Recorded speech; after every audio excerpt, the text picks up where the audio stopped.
Il est clair pour moi, je pense que certains ont une autre vue, mais il est clair pour moi qu'il y a deux grands piliers, celui de l'analyse des techniques avec la concrétisation, celui de l'analyse du vivant, du minéral, du vivant, puis de l'humain, avec l'individuation.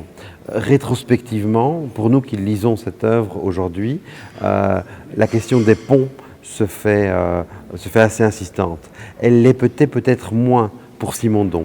Et il faut bien sûr faire attention à ce que nous projetons comme nécessité actuelle sur une œuvre d'il y a tout de même un demi-siècle et qui pouvait répondre à d'autres types de demandes. Mais aujourd'hui que la question de la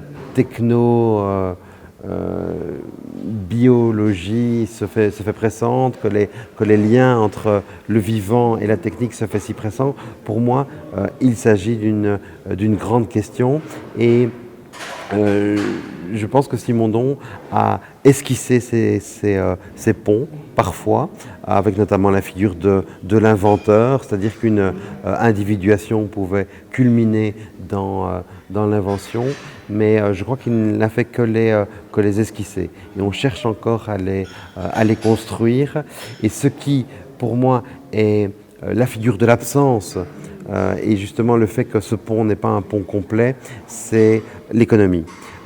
C'est l'économie qui n'est pas présente du tout chez Simondon, mais qui est pourtant totalement liée à l'individuation collective, puisque les rapports financiers, les rapports monétaires et d'argent sont un des modes de lien social contemporain, pour le meilleur et pour le pire surtout pour le moment.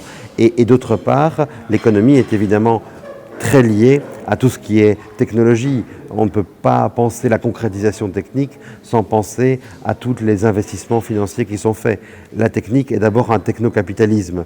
Et donc, c'est cette articulation que je cherche, que je ne trouve pas chez Simondon. Et je pense qu'un jour, peut-être, viendra une pensée de l'économie qui soit peut-être simondonienne, mais qui permette d'articuler les liens et aussi donc de penser à des limites entre ces deux domaines.